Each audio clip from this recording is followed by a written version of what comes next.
Hey everybody, this is Brett, and I want to tell you a couple weeks ago I sent an email to the National Institute on Health, the portion that is in charge of communication and hearing problems, and they're doing animal experimentation, and PETA has flagged them, if you will, and is making allegations that they're doing unethical things. And you know, in my opinion, all animal experimentation is unethical. And I'm writing them back an email here, and I'm going to talk about dairy and the problems with the ears and sinuses in this email. And, you know, they may not even read this email. They may just throw it to the garbage and not heed any of it. But you know what? I decided that I wanted to make a video so that somebody out there would benefit from it. So let's read a little bit of these. Theirs and mine. Okay, so.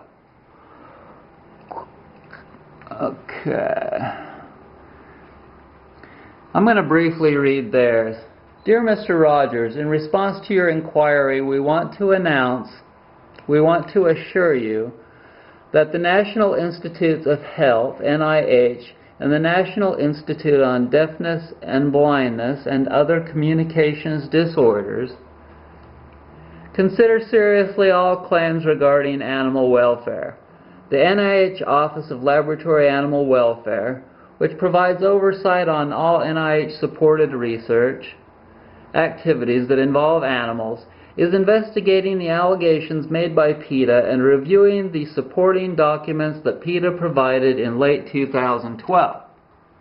Okay, here's what I'm writing back to them. There's no such thing as judicious and ethical use of animals in research. That's what they said in the lower part of their response to me.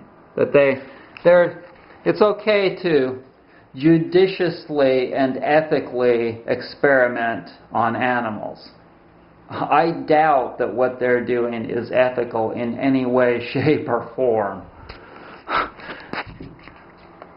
Most research is an effort to create quick fix medicine so that big pharma can make money and screw people up with side effects and long-term health problems. Government research is geared towards satisfying the demand of the general public that don't even take the time to take care for their own pets, let alone care to prevent animal abuse. Most people out there don't even take care of their pets with brushing and washing and walking, etc. Their pets are out in their yard chained to a chain or in what they call a dog run. Yeah, right. So if people really cared about animals, they'd take care of their pets. But they're so fucking busy with paying for their house payment and their expensive car payments and their school loans that they have to work, and they don't have time to do the things that really matter. So basically, if people would get their shit together, and as long as people continue to eat dairy products, for an example, they're going to have never-ending problems in their ears, and some may eventually become deaf. Yes. Of course, eating dairy will also create genetic degradation. Each generation consuming dairy, a food that creates stagnation and then nutritional deficiency throughout the body, especially in the nasal passages and ears, is going to drain the strength of that generation. And so your genetics are going to get weaker and weaker and weaker as long as you consume what the English have created. My fucking idiot English ancestors decided that they would make white flour foods And the Northern Europeans decided, well, let's consume dairy products as a supplement to our diet. Let's include that that's a food. Like milking cows and then consuming the cow's milk, the baby cow's milk. That's a food. Let's eat that. Yeah, right.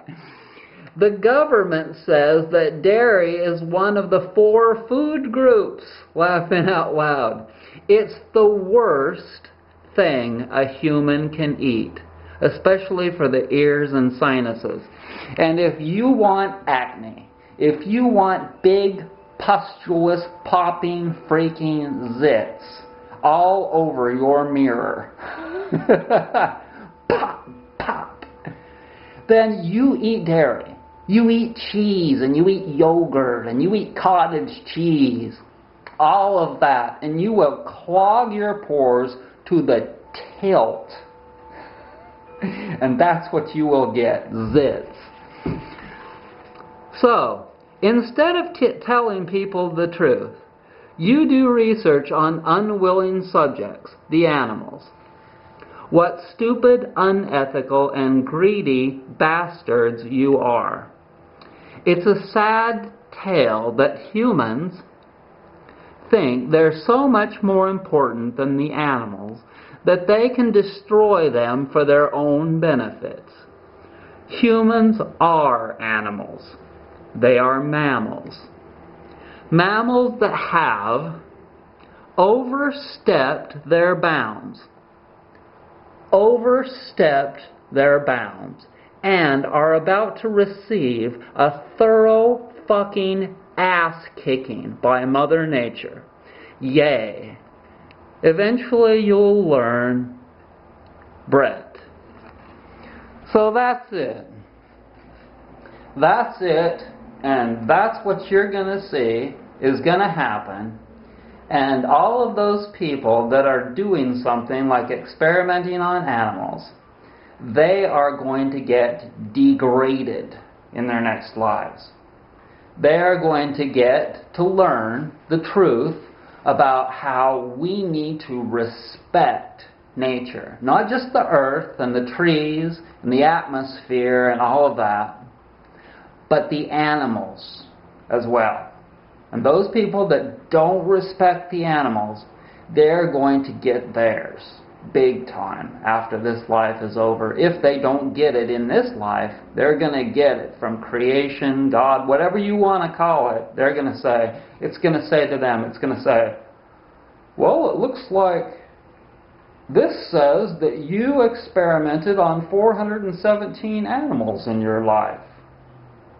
That was wrong. What did you think that you were doing with that?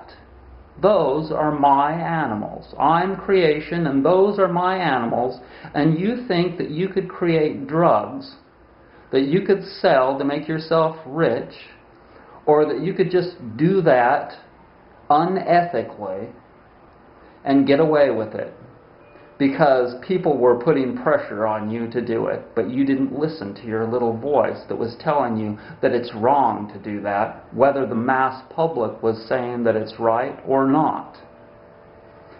So, because you didn't go with your gut feeling, which is that you shouldn't do something that's wrong like that, then you are being degraded to an animal. That's what's going to happen to you. You're going to be degraded to an animal that's going to get experimented on by a primitive world. There you go. That's what you're going to get in your next life because you asked for it.